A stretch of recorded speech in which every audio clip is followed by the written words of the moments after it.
Olá, pessoal! É com grande satisfação, alegria, que eu quero compartilhar com vocês hoje um programa especial que é a retrospectiva dos melhores momentos desses 5 anos do nosso programa na TV comunitária Vida e Água para Aris. Traga-me um copo d'água, tenho sede, e essa sede pode me matar. Veja a retrospectiva 2020 a 2025 do projeto Vida e Água para Aris na TV Com.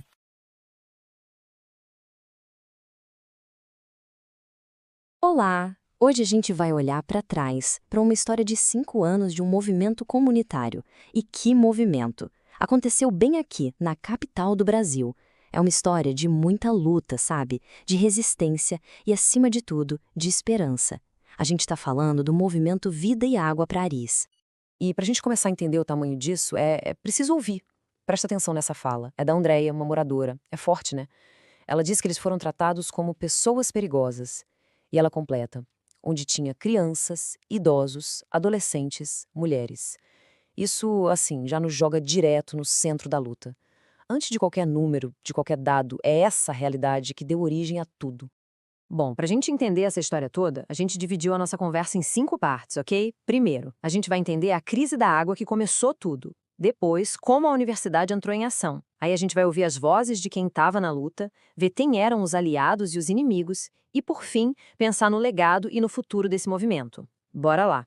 Então, começando pelo começo. Para a gente entender o movimento, a gente tem que entender a crise que fez ele nascer. E não era qualquer crise, não. Era uma crise humanitária que, pasmem, estava acontecendo debaixo do nosso nariz, bem no coração do Brasil, e muita gente nem via. 200 mil. Pensa nesse número por um instante. 200 mil pessoas. É a estimativa de gente sem acesso à água potável no Distrito Federal. E olha, a gente não está falando de um lugar isolado, não. É na capital do país. É um número que choca, né? E que escancara uma desigualdade absurda. E quem são essas 200 mil pessoas? Bom, muitas delas vivem nas chamadas ARES. ARES significa Áreas de Regularização de Interesse Social. São áreas que, olha só, existem por lei desde 2009, onde vive gente em situação de vulnerabilidade e que, por direito, deveriam ter toda a atenção do Estado. Deveriam. E essa falta de atenção, essa negligência do Estado, tem um nome bem forte. O conceito é necropolítica e foi muito discutido na TV Com DF. É uma ideia que diz o seguinte: não é só um esquecimento. É quase como uma decisão do sistema sobre quem pode viver com dignidade e quem é deixado para trás. É pesado, mas ajuda a gente a entender a gravidade da situação.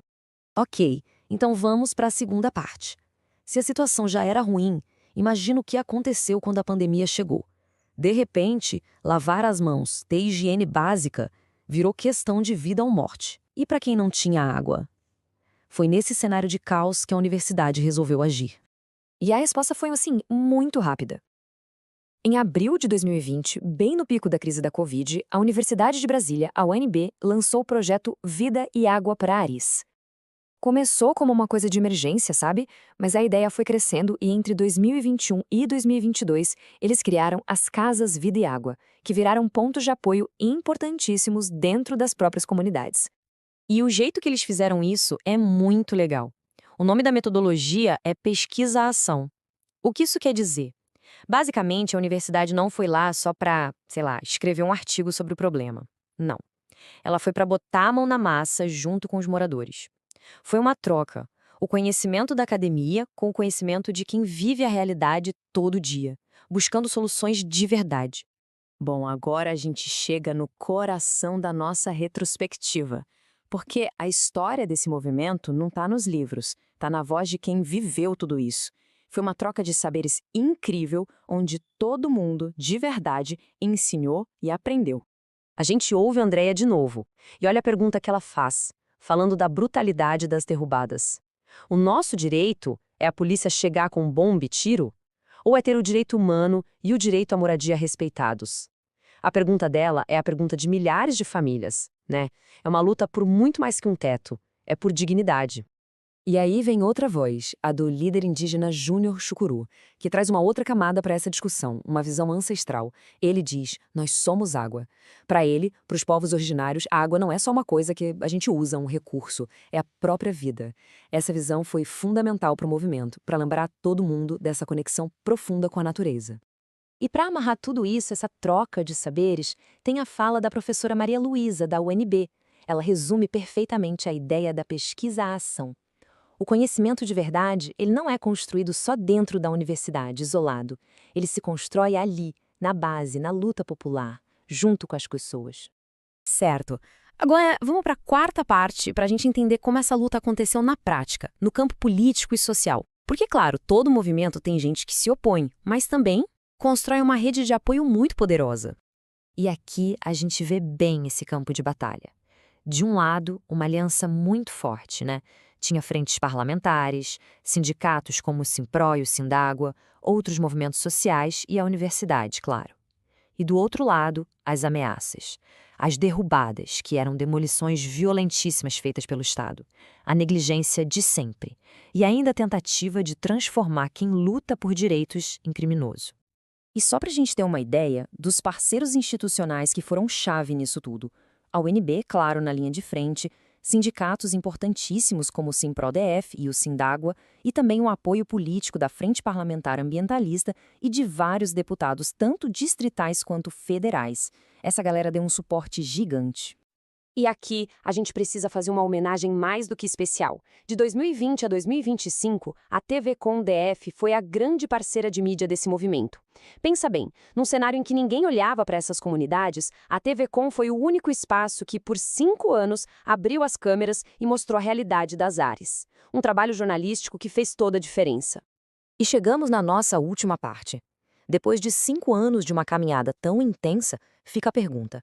Qual é o legado do movimento Vida e Água para a AIS e, mais importante, o que vem pela frente? O legado é bem concreto, sabe? A gente pode ver em 3 pontos principais. Primeiro, o empoderamento. Os moradores deixaram de ser vítimas e viraram protagonistas da sua própria luta. Segundo, a visibilidade. Aquela crise que era invisível finalmente veio à tona, ganhou atenção. E terceiro, os pontos de apoio. As casas Vida e Água viraram verdadeiros centros de organização e ajuda mútua nas comunidades. Então, olhando para 2026 e para o futuro, fica aqui a nossa homenagem e o nosso desejo. A todos os bravos e bravas participantes do movimento Vida e Água, que essa força de vocês continue, que essa chama nunca se apague. Vida longa ao movimento. E a gente termina com uma pergunta que fica no ar. Quando o Estado se ausenta, de onde é que brota a esperança? Bom, a história desses 5 anos do movimento Vida e Água para Ares dá uma resposta bem clara, né? A esperança brota da união das pessoas, da solidariedade, da organização e da coragem de lutar.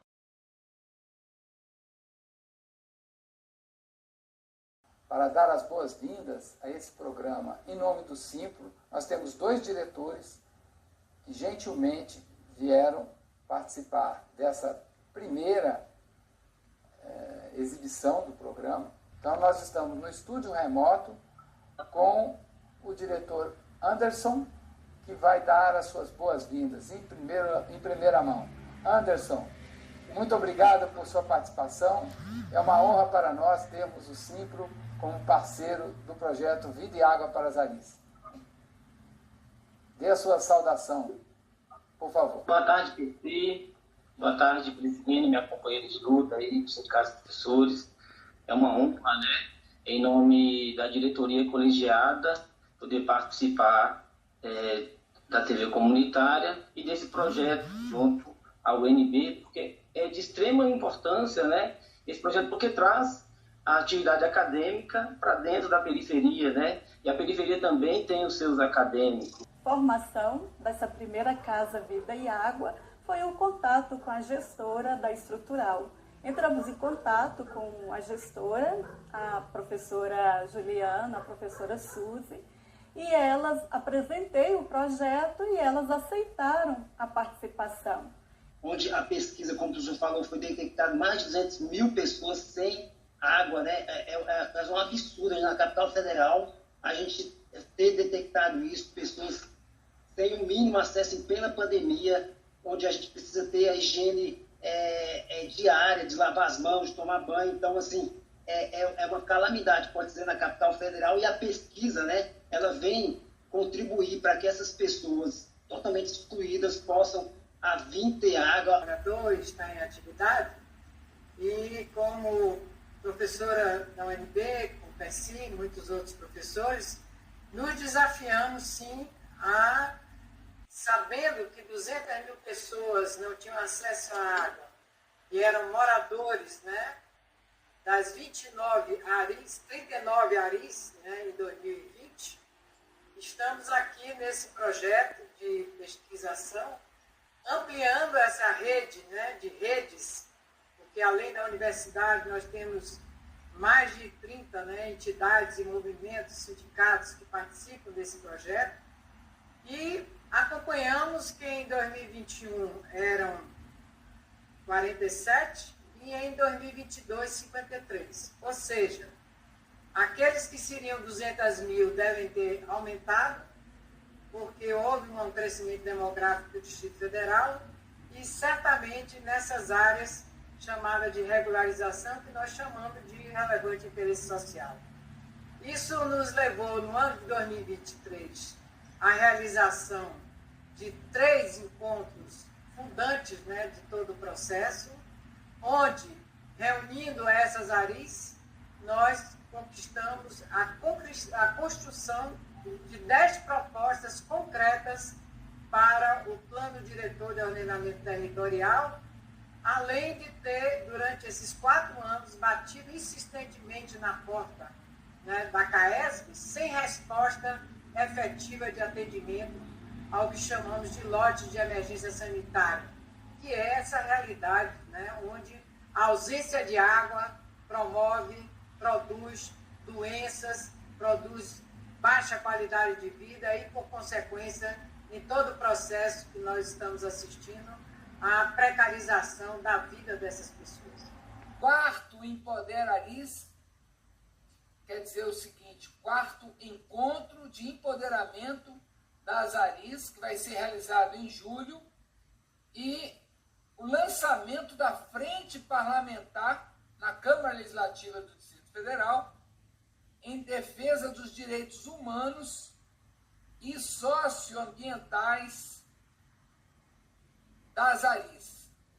Para deixar uma mensagem sobre a importância dessa articulação, dessa mobilização das comunidades das ARIs, áreas de relevante interesse social, em torno do 4º Empodera ARIs e também do lançamento da Frente Parlamentar em Defesa das ARIs e dos Direitos Humanos. É muito importante que as comunidades se mobilizem, participem e assumam a direção dos seus destinos. Porque se a gente deixa na mão do governo, a centralidade, o interesse central das propostas de governo não estão focados nos interesses, nas necessidades da população mais carente. É fato que nós começamos na comunidade de Sol Nascente, através da escola classe 66 do Sol Nascente, e tendo como referência a comunidade de Fazendinha, na qual quero registrar aqui também a importância de todos que participam, a exemplo da professora, da senhora Andréia, bem como as demais mães que fazem parte daquela comunidade. Projeto Vida e Água para as ARIs, ao longo desse tempo, eu digo que tem sido um canal de mediação de extrema relevância, de positiva relevância entre família e escola. E como participante e também como venho convidar, né, todos da comunidade para fazer uma visita a nós nesse 4º encontro, né, da Poder ARIs, que é uma maneira das ARIs e outras pessoas estar reivindicando os seus direitos à água, à saúde, à educação, à segurança.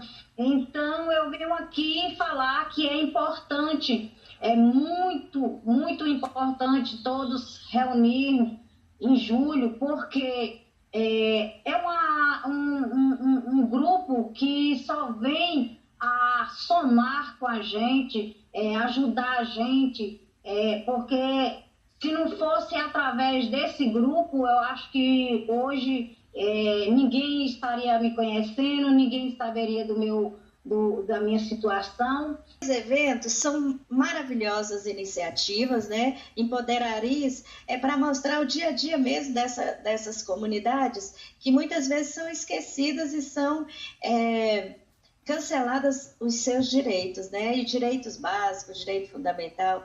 Em relação à frente parlamentar em defesa dos direitos humanos e socioambiental, é uma iniciativa maravilhosa e muito importante, principalmente na atual situação que nós estamos enfrentando no Distrito Federal.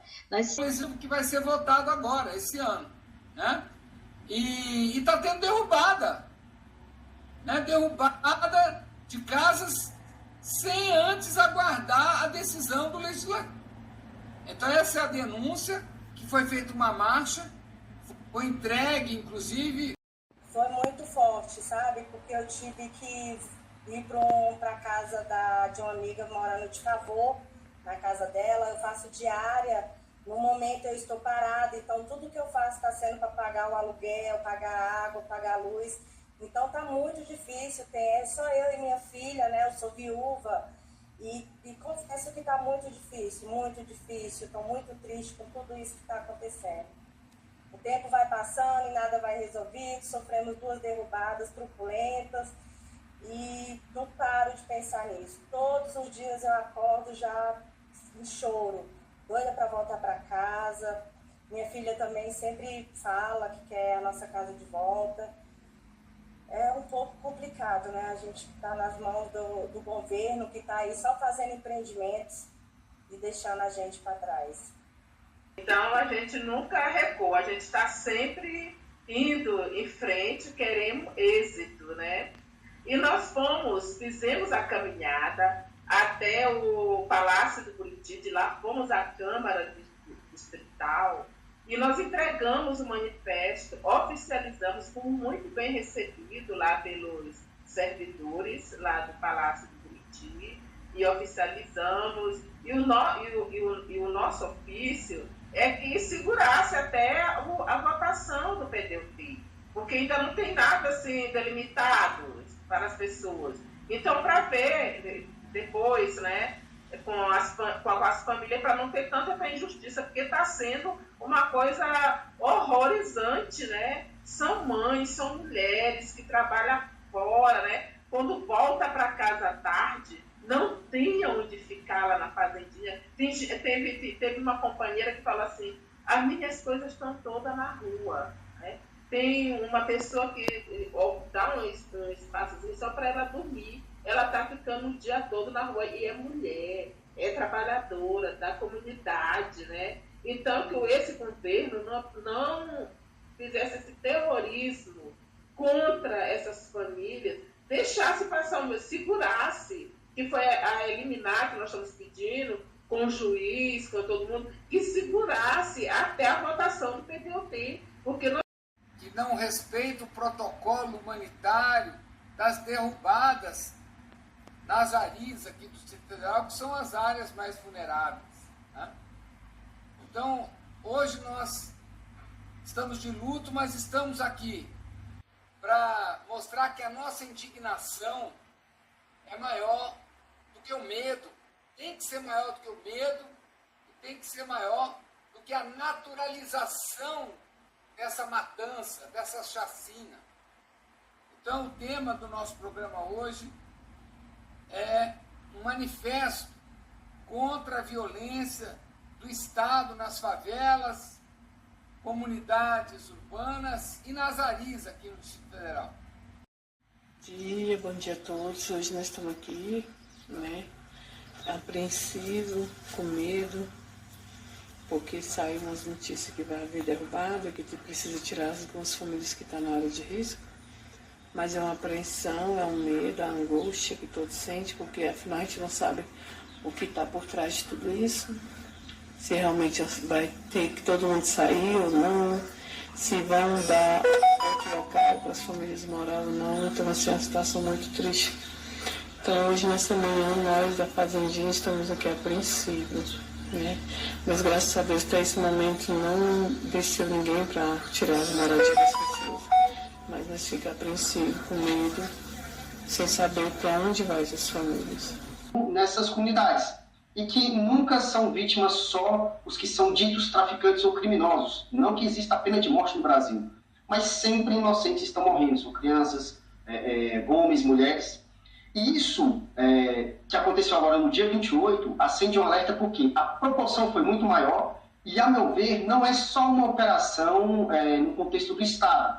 Isso, para mim, tem uma característica de um fato político-eleitoral e que pode sim vir a ser uma opção para outros políticos em outros estados, inclusive aqui no Distrito Federal. Aqui no DF nós temos quase 500 mil de pessoas que vivem em áreas irregulares.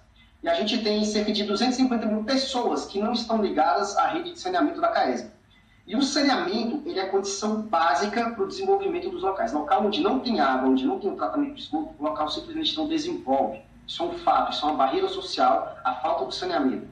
E a gente tem que ter cuidado para que esse tipo de política, ou necropolítica, que utiliza vidas humanas como moeda de troca eleitoral, não se alastre para o Brasil, como um todo, inclusive para o Distrito Federal, que tem essa característica de uma grande desigualdade social. Então a gente entende que o saneamento ele é chave para mitigar essas vulnerabilidades sociais, para trazer dignidade, porque a água é uma condição básica para a vida humana, o saneamento é uma condição básica para a saúde.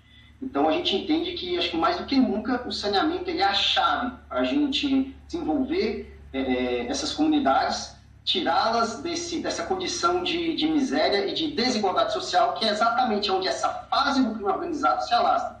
Lembrando que, a partir do tráfico daqueles garotos com 17, 18, 19 anos, com armas de uso exclusivo do Estado, eles são a ponta do processo. O crime organizado avança do jeito que avança porque ele é articulado dentro do sistema financeiro, do sistema econômico e do sistema político. Aquilo lá que a gente vê como mega operação que mata preto e pobre é só a ponta desse processo. A gente vê, inclusive, operações... fazendo recurso, tentando uma nova ação. E para que essa nova ação tenha mais força, a gente sempre fala, as pessoas têm que se organizar em associações. É fundamental a mobilização popular para que a justiça seja sensibilizada. De toda a forma que a gente percebe como aconteceram as derrubadas, o que a gente tem que falar é que, mesmo que haja uma discussão sobre a regularidade da localidade, ou seja, se está irregular, mesmo que haja esse fato constatado, a forma como as pessoas sofreram o despejo, ela é uma forma que tira a dignidade, então ela não pode acontecer. A nossa Constituição de 1988 garante que as pessoas têm o direito a serem tratadas com dignidade em toda a sua integralidade. Então não é porque a pessoa está morando num local que não é regular, que ela pode ser tratada de qualquer forma, e que ela pode ter a sua casa destruída, derrubada, ela pode ser despejada de qualquer maneira. E é isso que a gente principalmente questiona nas ações do governo do Distrito Federal. E outras coisas muito elaboradas, né, já com engrenagens mais sofisticadas. Então isso é uma questão para a gente levar em consideração. Outra coisa é que a violência do Estado se dá de muitas formas. E aqui no Distrito Federal, além do aumento da violência policial, das denúncias na Comissão de Direitos Humanos, na ouvidoria do Ministério Público do DF, a gente também tem uma outra forma de violência, que é a negação de políticas públicas, de política social, de aparelhos públicos nas comunidades. No caso da estrutural, por exemplo, de Santa Luzia, a gente tem a falta de água, a falta de infraestrutura urbana, também no Sol Nascente, a falta de escolas públicas, unidades de saúde, unidades da assistência social, a falta do Estado no braço mais importante dele, que é o de política social, mostra pra gente que a prioridade de um setor muito grande da elite brasileira, da elite econômica, da elite política, é que o Estado só chegue nas comunidades com violência. Então isso é gravíssimo. Então a primeira ausência e a primeira etapa de violência do Estado, ela se dá através da negação de políticas públicas efetivas de inclusão na educação, na saúde, na cultura, em outras áreas que são tão importantes para a garantia da cidadania e da dignidade das pessoas. Então essa é uma perspectiva que a gente tem que levar em consideração com certeza.